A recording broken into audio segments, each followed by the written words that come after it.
सीमा पे भी कोई जवान नहीं जाएगा देश की सुरक्षा के लिए? तब मोदी जी अपना झोला लेके गुजरात से दिल्ली क्यों आ गए थे? यार हमने कैसा प्रधानमंत्री चुन लिया? अजीबोगरीब बात करता है।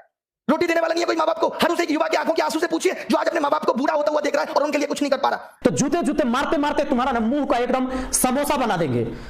और तुम क्या करते हो? 92 नंबर पर कटप लाते हो, 92 पर लाते हो। ये तुम्हारे बाप से सोल्व होगा क्या? यार चुतिया समझ रखा है क्या? तू पागल है क्या? अगर नौकरियां नहीं दी गई और अब अगर रोजगार पे बात नहीं हुई तो इस देश का युवा गले में बेरोजगार का पट्टा डाल के घूमेगा। जो ये मीडिया सरकार के कहने पे ये दिखा रही है कि सब कुछ अच्छा चल रहा है, ये बहुत दिनों तक नहीं चलने वाला। इससे सरकार का ईगो इतना बढ़ चुका है कि आज सरकार खुद को देश से ऊपर समझने लगी है। आप कितने भी आंदोलन कर लो, कितने भी प्रोटेस्ट कर लो, आपकी बात पे कोई ध्यान देने वाला नहीं है। और पूछता है भारत, अब युवा पूछता है कि तुम कब हमारी खबर दिखाओगे? अर्नब पूछता है युवा कि तुम कब हमारी खबर दिखाओगे? अगर आज इस देश की सेलिब्रिटी, आज अगर इस देश का न्यूज चैनल आगे बढ़ा है तो वो हमने बढ़ाया है। आज देश का 2.5 करोड़ युवा अगर परेशान है तो इंटू 5 कर लो, 12.5 करोड़ लोग उससे जुड़े हुए हैं। और उन सबके मोबाइल घर में जब टीवियों में ये चैनल डीएक्टिवेट हो जाएंगे तो उनको समझ में आ जाएगा कि हम क्या चीज हैं। हम नेटफ्लिक्स, हॉटस्टार सबको अनसब्सक्राइब करा देंगे इस युवा और उनकी फैमिली मेंबर्स के मोबाइल से। तब आपको हमारी ताकत के बारे में पता चलेगा। ये तो हमारी प्लानिंग का एक बहुत छोटा सा हिस्सा है। इसके बाद अभी क्या करेंगे आप सोच भी नहीं सकते। ये आंदोलन अभी इस बात पे है कि सरकार को बात करने के लिए विवश करना है कि रोजगार पे बात कब होगी। इस देश के अंदर शिक्षित होने के मायने खत्म हो गए। आप बताइए, बीटेक करके आदमी घूम रहा है, बीटेक के कोई मायने नहीं रहे, एमबीए करके बच्चा घूम रहा है। ये एसएससी या गवर्नमेंट जॉब में आपको मालूम है इतनी भीड़ क्यों आई? क्यों लोग सरकारी नौकरी के पीछे भाग रहे हैं? क्योंकि प्राइवेट में नौकरियां खत्म हो गई और मोदी जी कहते हैं कि आप अपने मोहल्ले में नौकरी करो। आज जब मैंने ये वीडियो मोदी जी का देखा तो मुझे इतनी हंसी आई। मैं जरूर आपको ये सुनाना चाहूंगा। मेरा दिल है कि मैं ये वीडियो आपको सुनाऊं। आप देखें इस वीडियो को। ये हमारे मोदी जी और ये हमारे प्रधानमंत्री की कितनी बेहतरीन सोच है जिसकी कोई हद नहीं। आवाज सुन लीजिए, ये देखिए। छोटे-छोटे कारखाने लगे, हर गांव गली मोहल्ले में रोजगार का अवसर पैदा हो और नौजवान अपने ही इलाके में रोजगार कमाए ताकि शाम को अपने माँ बाप के पास जाकर के बैठ सके, माँ बाप के साथ सुख दुख बांट सके, माँ बाप के साथ बैठ करके रूखी सूखी रोटी खा सके। ये हमें करना है। ये बताइए, ये मोदी जी को करना है कि माँ बाप के साथ बैठ के रूखी सूखी रोटी खा सके। एक बात बताओ, दिल्ली और गांव में क्या अंतर रह गया? अगर सब अपने घर के आसपास ही रोजगार करेंगे, क्या मायने हैं इस मतलब के? तब तो फिर सीमा पे भी कोई जवान नहीं जाएगा देश की सुरक्षा के लिए। तब मोदी जी अपना झोला लेके गुजरात से दिल्ली क्यों आ गए थे? ये भी माँ बाप की सेवा करते और वहीं रोटी खाते। आपके को मैं 2 ऑप्शन देता हूं कि अपने गांव के आसपास 8,000 की नौकरी करके रूखी सूखी खाना पसंद करोगे, 60,000 की नौकरी के लिए दिल्ली आओगे और 1 महीने में घर जाओगे और माँ बाप के लिए भी अच्छे वस्त्र लेके जाओगे। कौन सा ऑप्शन आप सुनोगे? यार हमने कैसा प्रधानमंत्री चुन लिया? अजीबोगरीब बात करता है कि अपने मोहल्ले में नौकरी ढूंढो। क्या नौकरी ढूंढो? मोहल्ले के सारे कुत्तों को पकड़ के और शहर छोड़ के आऊं? ये नौकरी ढूंढूं गांव में? बताइए क्या करूं? अजीब बात कर रहे हैं। प्राइवेट नौकरी खत्म हुई थी तो गवर्नमेंट जॉब में आए थे। बीटेक करके पता चला कोई 8,000 की नौकरी देने वाला नहीं है क्योंकि देश में उतनी कंपनियां नहीं है। आपके पास और कामों के लिए पैसा था। क्या देश में कोई और काम नहीं हो रहा? आप चुनाव में लाखों करोड़ रुपए खराब कर रहे हैं। दिल्ली में घुसते ही बोर्ड लगा रहता है केजरीवाल 26,000 करोड़ का हिसाब दो। हजारों बोर्ड दिल्ली में लगे हुए हैं, इसमें पैसा नहीं लगता सरकार का। अबे केजरीवाल तुम्हारा कितना दूर का रिश्तेदार है, उसके घर जाके पूछ लो कि हिसाब दो 26,000 करोड़ का। इस बात को बोर्ड पे लिख के पूछने की जरूरत है? अजीब नौटंकी है तुम्हारी। दिल्ली के अंदर आप घुसेंगे, जब भी घुसेंगे तो हजारों बोर्ड लगे रहते हैं केजरीवाल हिसाब दो। केजरीवाल तुम्हें हिसाब देगा कि रात को क्या कर रहा है, ये सब हिसाब तुमसे केजरीवाल मांगेगा। और मांगने तो फोन पे मांगो, तुम्हारे पास केजरीवाल का नंबर नहीं है। संसद में मांगो, विधानसभा के सत्र में मांगो। इन सब चीजों में एमसीडी में पैसा लगाने के लिए तुम्हारे पास पैसा है, नौकरी देने के लिए पैसा नहीं है। हलवा समझ के रखा है। चिताएं जला दे अपनी अपने परिवार की। रोटी देने वाला नहीं है कोई माँ बाप को। हर उस एक युवा के आंखों के आंसू से पूछिए जो आज अपने माँ बाप को बूढ़ा होता हुआ देख रहा है और उनके लिए कुछ नहीं कर पा रहा। आज 25-26 साल का बालक जो 4 साल से तैयारी कर रहा है बाप के पैसे पे, आज जब वो उनको बूढ़ा होता हुआ देख रहा है तो उसकी आंखों में आंसू के सिवाय कुछ नहीं है। क्या उसकी तमन्ना नहीं थी कि वो अपने माँ बाप को कुछ सुख सुविधा दे सके? बताइए, मोदी जी आपसे पूछता है, युवा पूछता है, भारत नहीं पूछ रहा। अर्नब नहीं हूं मैं, इनकी फैमिलियां नहीं है, इनका परिवार नहीं है। बट हार नहीं मानेंगे। मोदी जी ये देश आपका है तो ये हमारा भी है। हमने भी इस मिट्टी में जन्म लिया है, हम भी इस मिट्टी से प्यार करते हैं, हमारे अंदर भी देशभक्ति है। हम भी आपके उन फैसलों का समर्थन करते हैं जो आपने ठीक किए। बट जहां आप गलत है तो बोलेगी प्रजा। देख लीजिए क्या कहा था, चाहे अब्दुल कलाम साहब हो, किसी विद्यार्थी की सबसे महत्वपूर्ण जरूरी विशेषताओं में से एक है प्रश्न पूछना। प्रश्न पूछने में कोई संकोच नहीं है। अगर मैं गलत हूं तो कलाम साहब भी गलत थे और इनको गलत कहने वाला कोई पैदा नहीं हुआ। राष्ट्रीय युवा दिवस, स्वामी विवेकानंद जी ने भी कहा था, उठो जागो और तब तक मत रुको जब तक लक्ष्य की प्राप्ति ना हो जाए। तो रुकने वाले हम भी नहीं है। इतना भ्रष्टाचार है, इतना भ्रष्टाचार है जिसकी कोई सीमा नहीं है। अरे करो, लिमिट में करो, 10%, 15% करो। तुम्हारे भी भतीजे, फूफे, चाचा के लड़के हैं, हम कह रहे हैं उनको भी नौकरी दो, बट बाकी तो कुछ फेयर करो। हैं या बाकी की पोस्टर बेचनी है तुम्हें?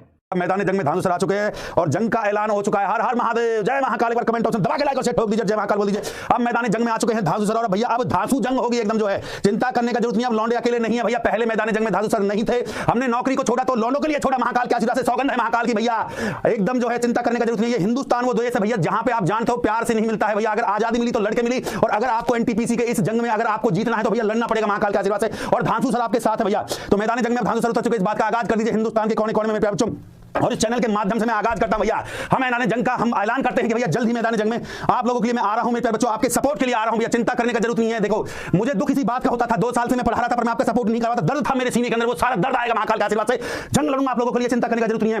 और अगर एक आवाज उठेगी भैया अनअकैडमी वाईफाई से, मेरे अंदर दर्द होता था, मैं जो बोलना चाहता था पर मेरे को बोलने नहीं दिया जाता था, माय डियर स्टूडेंट, पर अपने इस चैनल के माध्यम से आग लगा दूंगा हिंदुस्तान के अंदर, उन लौंडों के लिए आग लगा दूंगा मेरे प्यारे बच्चों।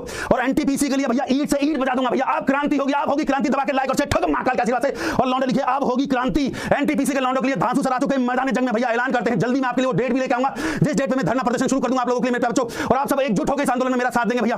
मुझे एहसास है, दर्द है कि मैं लास्ट ईयर मैदान जंग में नहीं आ पाया था क्योंकि मेरे पास मेरा चैनल नहीं था मेरे प्यारे बच्चों। अब मेरा चैनल है, मैं अपने चैनल के माध्यम से ऐलान जंग में उतरूंगा और आपके फुल सपोर्ट में उतरूंगा मेरे प्यारे बच्चों। मैं कुछ मुद्दों पे डिस्कस करना चाहता हूं, जल्दी से सब लोग जुड़ जाइए महाकाल के आशीर्वाद से। आज ये जंग का ऐलान होगा महाकाल के आशीर्वाद से और जल्दी इसकी डेट डिसाइड की जाएगी। अरे भैया सरकार हम लोग बना सकते हैं तो हमारा हक है सरकार से इस बात के लिए कि भैया टाइम से वैकेंसी निकाले, टाइम से एग्जाम ले और भर्ती टाइम से करें महाकाल की सौगंध। एक बार दबा के लाइक और शेयर कर दो महाकाल के आशीर्वाद से। मैं एक बात क्लियर कर दूं कि ये एग्जामिनर जो है भाई, तुम अगर पहचान में आ गए ना, ये जो तुम जो रिजल्ट तैयार करते हो ना, अगर पहचान में आ गए ना तो जूते जूते मारते मारते तुम्हारा ना मुंह का एकदम समोसा बना देंगे। मतलब हद हो गई यार। एक तो 2019 में वैकेंसी निकालते हो, 2020 में हम लोग हल्ला करते हैं, तब जाके तुम 2021 में एग्जाम करवाते हो और तब जाके 2022 तक तुम्हारा रिजल्ट आता है। यार ये तुमने 4 से 5 साल जो बर्बाद किए, एक तो बच्चों की पहली बर्बाद कर दी तुमने। वो उम्मीद लगा के इंतजार करते रहते कि भाई मैं 4 साल से लगातार एक एग्जाम के फॉर्म भरकर 4 साल में तैयारी कर रहा हूं, इस बार एग्जाम को निकाल देंगे। और तुम क्या करते हो, 92 नंबर पर कटअप लाते हो, 92 पर लाते हो। ये तुम्हारे बाप से सोल्व होगा क्या? तुम्हारा बाप नहीं लाएगा 92 नंबर, 100 नंबर में से 92 नंबर। तुम दिमाग खराब है तुम लोगों का। और ऊपर से कहते कि हम 20 गुना रिजल्ट देंगे, और क्या किया तुमने? 20 गुना रिजल्ट दिया नहीं, 20 गुना खाली रोल नंबर का रिजल्ट दिया। मतलब उसकी एक आदमी को 4 जगह 3 पोस्ट पर 4 पोस्ट पर तुमने रिजल्ट दे दी, एक ही व्यक्ति का। लेकिन तुमने क्या किया कि हम 20 गुना रिजल्ट दे दिए। यार चुतिया समझ रखा है क्या? तू पागल है क्या? दिमाग तुम लोगों का काम नहीं करता। मोदी जी मैं आपसे कहता हूं कि कम से कम एक आध मिसाइल इन लोगों के ऊपर भी छोड़ दो। ये केवल चाइना पाकिस्तान करने से नहीं होगा, कुछ आतंकवादी हमारे देश में भी बैठे हुए हैं। ये क्या कर रहे हैं? आज के नौजवानों को बर्बाद कर रहे हैं। बताओ ऐसे स्टूडेंट का क्या होगा जो 4 साल तैयारी करते हैं, पढ़ाई भी करते हैं और सरकार से लड़ाई लड़ते हैं, रेलवे बोर्ड से लड़ाई लड़ते हैं, और तब जाके इनकी स्थिति ये होती है कि ये 3 से 4 लाख लोगों को ये रिजल्ट देते हैं, और जो काम होना चाहिए मेंस एग्जाम होने के बाद होना चाहिए वो क्या करते हैं कि वो पहले ही पीटी एग्जाम में ही कर देते हैं। ये पोस्ट वाइज अभी कटअप जारी कर दिया। अरे दिमाग खराब है तुम्हारा। ये कब से होने लगा भाई? समझ में नहीं रहा। एक बात कान खोल के सुन लीजिए आप लोग, जितने भी अधिकारी हैं रेलवे बोर्ड में बैठे हुए रिजल्ट तैयार करने वाले लोग, सुन लीजिए, चक्का जाम हो जाएगा और हम लोग कुछ मानने वाले नहीं, कोई कोरोना प्रोटोकॉल नहीं मानने वाला है। और यार ऐसे भी लोग मर रहा है, तुम्हारे सामने मरेंगे, मार के मरेंगे। तुम हो इस देश का दुश्मन, गद्दार हो यार। अरे मरेंगे तो मरेंगे, तुमको मार के मरेंगे, खत्म कर देंगे हम तुम्हें। और ये नॉर्मलाइजेशन सिस्टम है ना, ये सब हटा लो, ये फालतू का है। पहले एग्जाम होता था, पहले एग्जाम नहीं होते थे क्या? पहले भी होते थे एग्जाम, और 100 में से 92 नंबर तुम्हारा बाप लाएगा। देखिए इसमें एक और समस्या क्या है, इंटर वालों को तो पूरा बर्बाद कर दिया है। इंटर वालों को तो मतलब ऐसा बर्बाद किया जिसका कोई हद नहीं। ग्रेजुएशन वालों को तो थोड़ा बहुत बक्सा भी है। इस वजह से देखिए, दूसरा है कि हम लोग जो 3 टीचर पॉलिसी थी कि भाई एक पहले हम पढ़ा देते थे, सारे टीचर पहले एक बार पढ़ाते, फिर दूसरे टीचर आएंगे उसको रिवीजन कराएंगे, तीसरे टीचर आके उससे क्वेश्चन पूछेंगे। और जो ऑफलाइन में आएंगे लड़के उनके लिए तो 4 टीचर पॉलिसी रखे, एक स्पेशल टीचर लाठी लेके खाली पीटने के लिए वहां पे। लेकिन बड़ा तकलीफ होता है, इतना मेहनत करने के बाद भी लड़कों के लिए जब जानबूझ के बर्बाद किया जाता है इस तरह से, तब काफी ज्यादा तकलीफ होती है। यहाँ पे लड़कों की लाइफ से खेल रहा है, और इसके लिए लड़के आप टेंशन नहीं लेंगे। आपके एग्जाम के लिए, रिजल्ट के लिए हम लोग साथ खड़े थे।